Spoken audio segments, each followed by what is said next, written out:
So first off, one of the things I really like better are the rails here for mounting GoPro cameras, and on the side here, rod holders. You see these are set much more forward of the seat than the way that the Outback is laid out. So I do like these being further up into the front. I think this gives you a lot more flexibility overall. I can be in the back, I can set rod holders here, can do some trolling or just drifting some bait, and I can watch those rods a little bit easier. So that's, to me, is a huge advantage, you know, just having that flexibility up front on either side, as opposed to the Hobie system.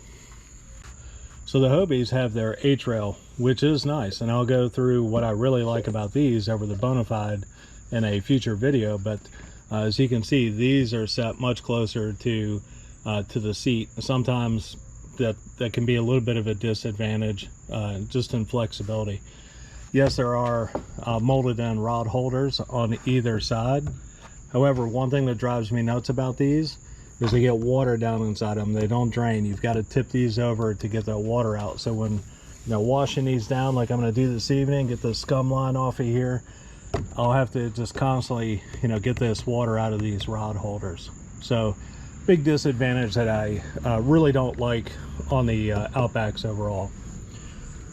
The second thing that I really like about the Bonafide is really this deck here. So width-wise, the Bonafide and the Outback are almost identical in terms of width, but you see the depth that these H-rails and so forth take up on the side, so that eats up space on the inside.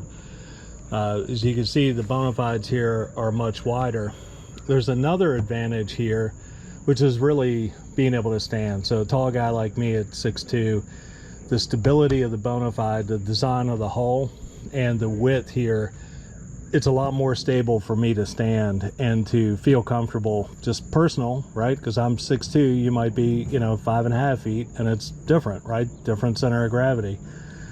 But I do like the Bonafide better in terms of stability. Now, personally, if I'm bed fishing in the springtime and I want to stand up and I want to see, I'm taking the Bonafide, I'm leaving the Hobie in the garage. Or if I'm going to sight fish for redfish and stand up, I'd rather take the Bonafide as well. So again, to me, it's an advantage over the Hobie Outback. The next thing, you know, is to really kind of look at these seats, right? So this Bonafide seat, it's a million times better than the Outback.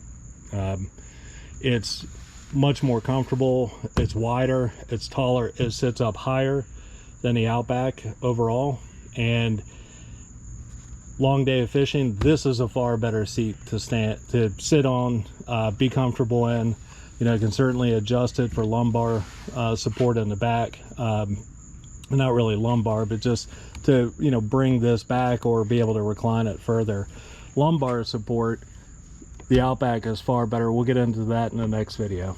But there are a lot of adjustments that can be made. This is in a high position, so I can pop these out, adjust this back, and I can get this seat lower. So a lot of flexibility there as well. So I think the advantage clearly goes to Bonafide for the seat. Another feature I really like is the junk tray. So I can simply loosen up this nut and be able to slide it out. I can keep soft plastics in here and so forth, easily get to them. I'm up high enough, I can get, you know, quite a bit in here. The Outback has space, but really not that much. And on top of that, you know, we'll get into it in the Hobie video, but there are some obstructions back here that we'll get into, but clearly not that much room. I can get a Plano box underneath there, but that's really about it. So definitely the junk tray and the seat, to me, are far better in the Bonafide than with the Outback. Last piece that I think really sets Bonafide apart from Hobie is the dry pod. So I've got an extra dry pod here. If I'm doing some river fishing where it's shallow or small lakes where I'm not going to use electronics, I'll put this dry pod in. However, if I want to use my electronics, I can simply, you know, take off the back and the front latches, and I can pop this out. With my electronics, I have everything in another dry pod. So I've got the transducer mounted to the bottom, wires going into the back with a RAM mount. So I can simply drop this in and be ready to go. So I just got to get it in place, set the latches, set the front. The beauty of this is I have everything on the inside, all the cables, battery, everything managed better. So if I want to get, you know, quickly out and get on the road, make a stop real quick, I don't have to worry about electronics at all. You simply pop these out and I'm good to go. And again, if I'm back in the river, a lot of logs, trees where I'm not going to fish electronics, shallower water, I'm just going to pop this back in, cell phone, keys, wallet, all that good stuff in here, and I'm good to go.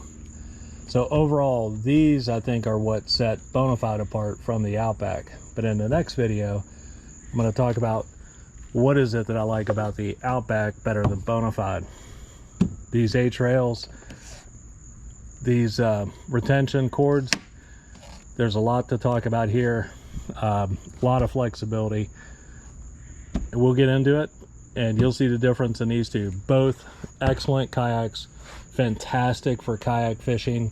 There's just advantages and disadvantages to each of these. There's a lot that I love about the Outback that beats, hands down, beats the Bonafide. So stay tuned, we'll get into it.